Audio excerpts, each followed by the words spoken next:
I'm Dr. Afsal Sohab. I'm a cardiac electrophysiology fellow from London, and it's a pleasure to talk to the man who needs very little introduction, Professor Brugada. And we're going to talk about the results of the RESPOND CRT study. So, Professor Brugada, can you tell us a little bit about the RESPOND CRT study and what the aims of the study were?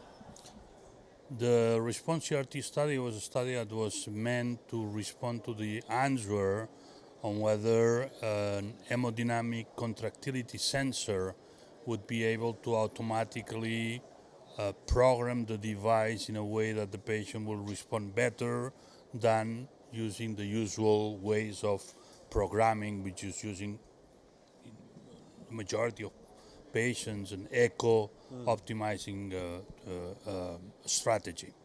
So more than 1,000 patients were randomized, and they were randomized to receive, all of them receive a CRT device, but 2/3 of them were programmed with the hemodynamic sensor that would automatically, every week, optimize the AV and VV intervals depending on the best option after a testing that was done during rest and during exercise.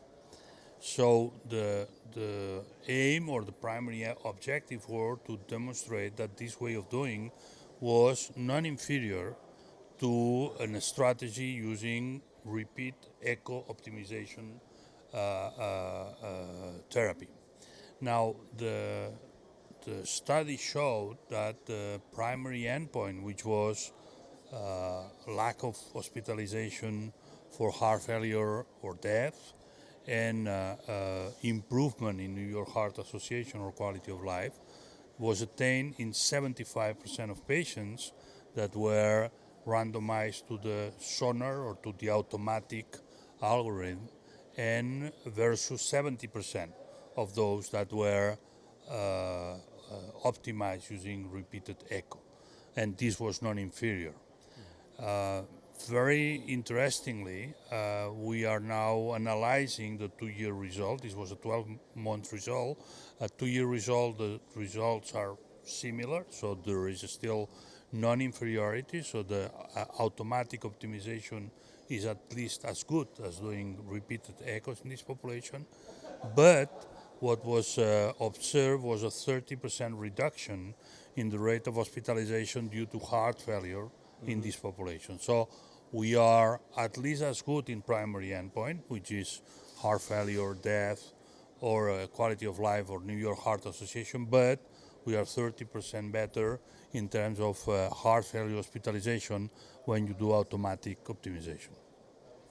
And that's very encouraging results. Certainly the fall in heart failure hospitalizations is something which is a little bit surprising, because I know that a range of different optimization technologies have been tested in the past and the results haven't been as encouraging, but this is really quite different, isn't it?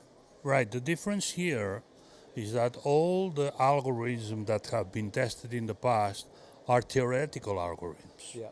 So the optimization was based on calculations on the theory. Yeah. Here, the difference is that you are using an hemodynamic sensor. So the sensor measures contractility of the heart. It's real time. Right, it's real time and real contractility, and will adapt the best possible option of programming to the needs of this patient. This is very interesting because we were presenting today 76% of the weeks the parameters will be changed. Yeah. So that means that the algorithm analyzes, looks at reality today, and it says today 76% of the time is different from 1 week ago. Yeah. So I need to reprogram to something different.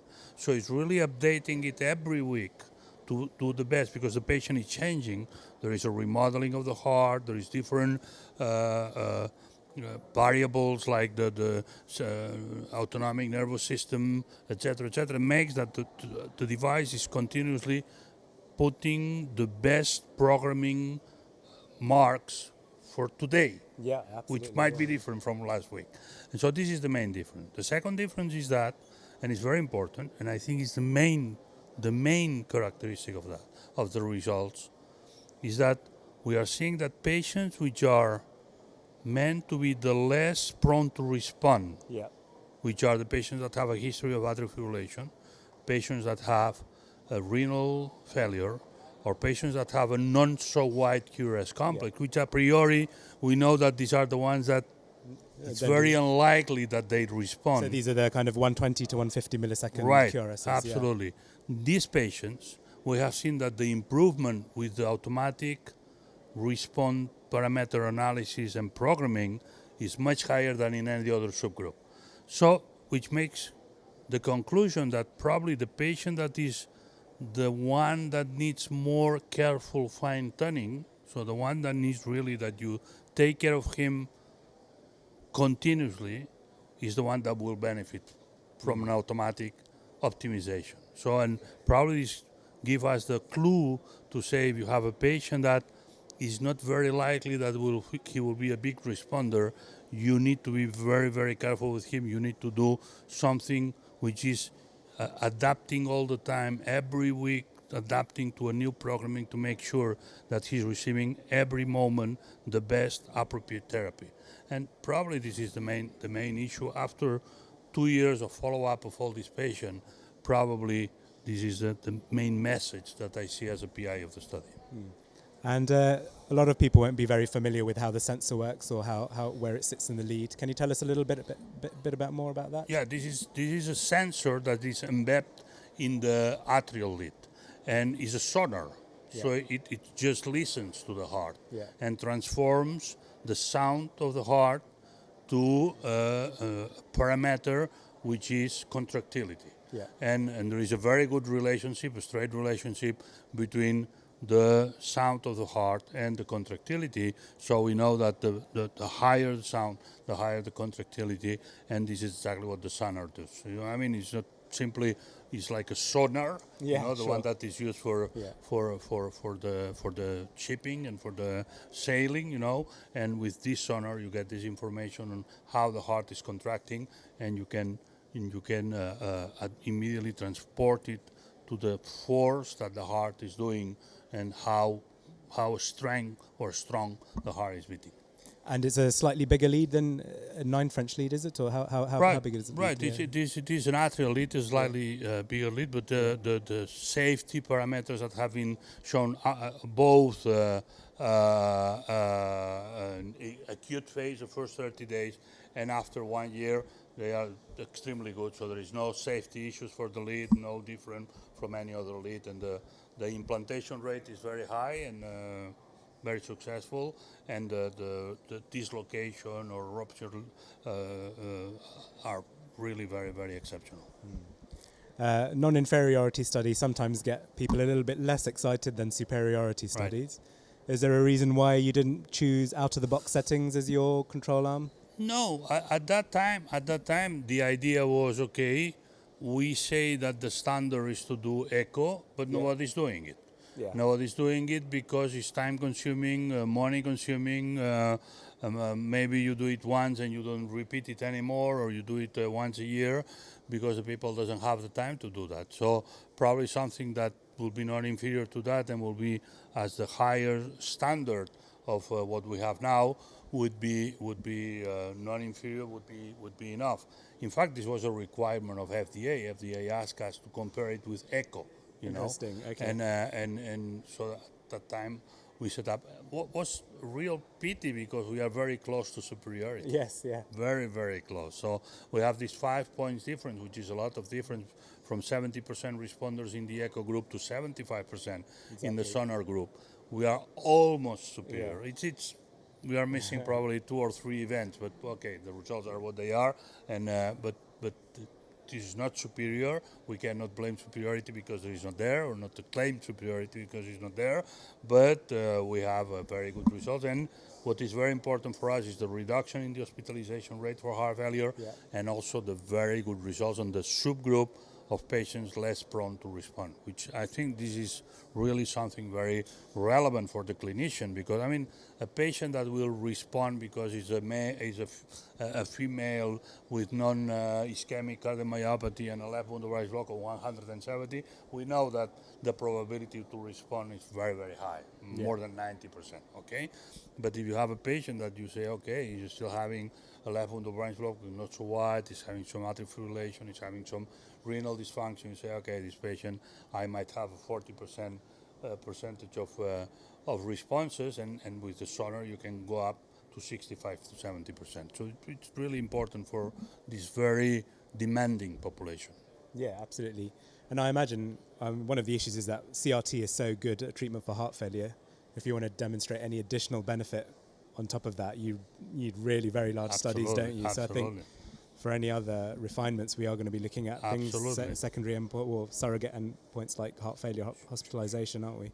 Sure, CRT has changed the way we treat our patients. I mean, the patients with, as in any therapy, I mean, you know the story. I mean, we started with CRT. It was very good for the patient with left bundle branch block. Then we start thinking that maybe it could be to any patient that has some kind of desynchronization of the heart, even if the QRS was not so wide or even this was not left bundle branch block. Now, we have done several studies that show that no, that probably the population that is responding to that and requires the therapy is exactly the population with the left bundle branch block.